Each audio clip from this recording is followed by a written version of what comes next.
I also counted a joy and a privilege to be here in honor of Mr. Kitely and to speak on behalf of the players.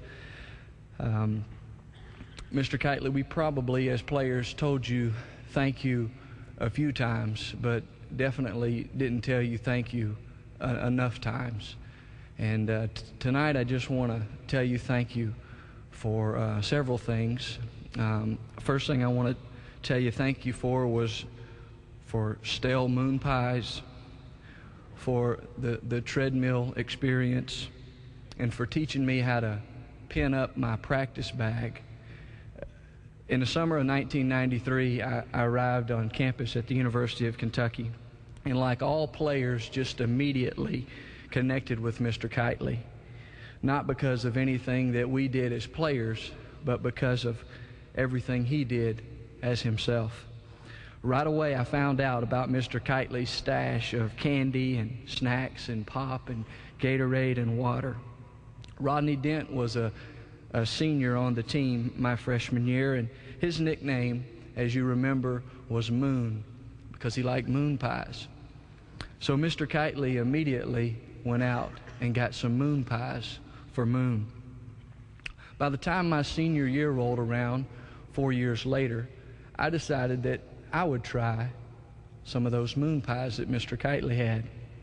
And it became my senior year became a daily ritual for me to grab a moon pie and a drink before practice. As I would eat those moon pies, I noticed that my first bite of those the moon pie was just a little bit crumbly and would kind of crumble on my practice uniform. But I didn't know that was my first experience with moon pies, so I would eat those moon pies every day before practice. Later I found out that a moon pie is actually soft when you bite it the first time. And I think those were the same moon pies that he bought for Moon in 1993. So Mr. Kitely, thank you for the stale moon pies. But more importantly,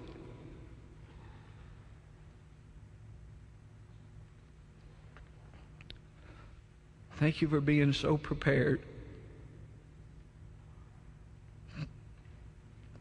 for all of us that weren't prepared.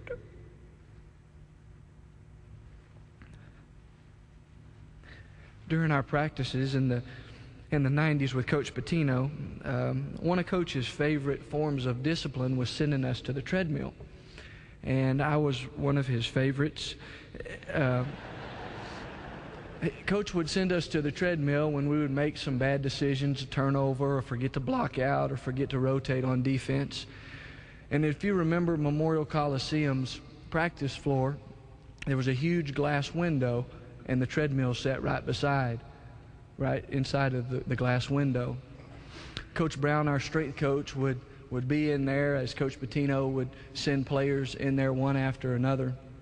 And I don't remember which player was on the treadmill that day, but Coach Brown happened to have both treadmills going that day, because sometimes Coach would go ahead and send two people to the treadmill. And as one of those players was running on the treadmill, Mr. Kitely decided that he would go and encourage that boy just like he encouraged all of us. But as you also remember, Mr. Kitely's hearing was kind of getting a little bit bad, and he didn't hear that second treadmill going on. So he stepped on that second treadmill, and it spit him right out the back. But thank you, Mr. Kitely, for encouraging all of us when we were down. When I first arrived at the University of Kentucky, I learned about our practice bags. And our practice bags were blue mesh bags, and they had these great big safety pins on there with our number on them. And Mr. Kitely taught me how to put my bag together and to stick my pin through my bag and close my pin so that my practice gear would not fall out in the wash. Now, you may think, well, why do you need to teach an 18-year-old boy how to do that? But the managers could attest of how many of us players just don't know how to do something simple like that.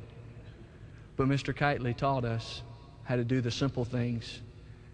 And he taught us that it's the simple things that eventually lead to championships. Mr. Kitely was titled the equipment manager. I think it's very appropriate.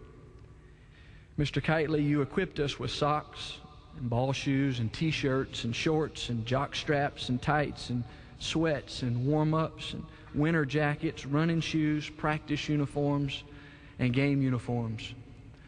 But more importantly, you equipped us to work hard, treat people the right way, to be prepared, to love what we do, to carry ourselves with class, to win championships in life, and to play with passion and to live with passion.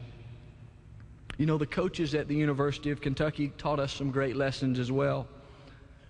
But they had things like video equipment and weight rooms and scouting reports and preseason conditioning and phenomenal assistant coaches and technology. Mr. Kitely didn't need those things to teach us.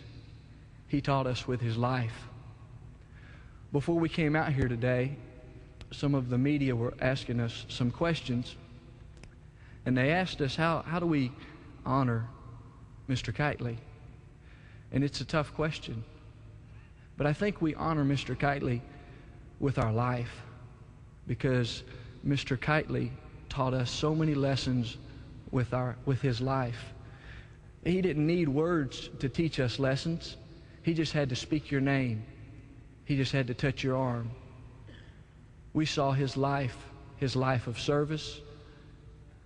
And to honor him, I think our challenge is to simply live a life as Mr. Kitely lived. Thank you.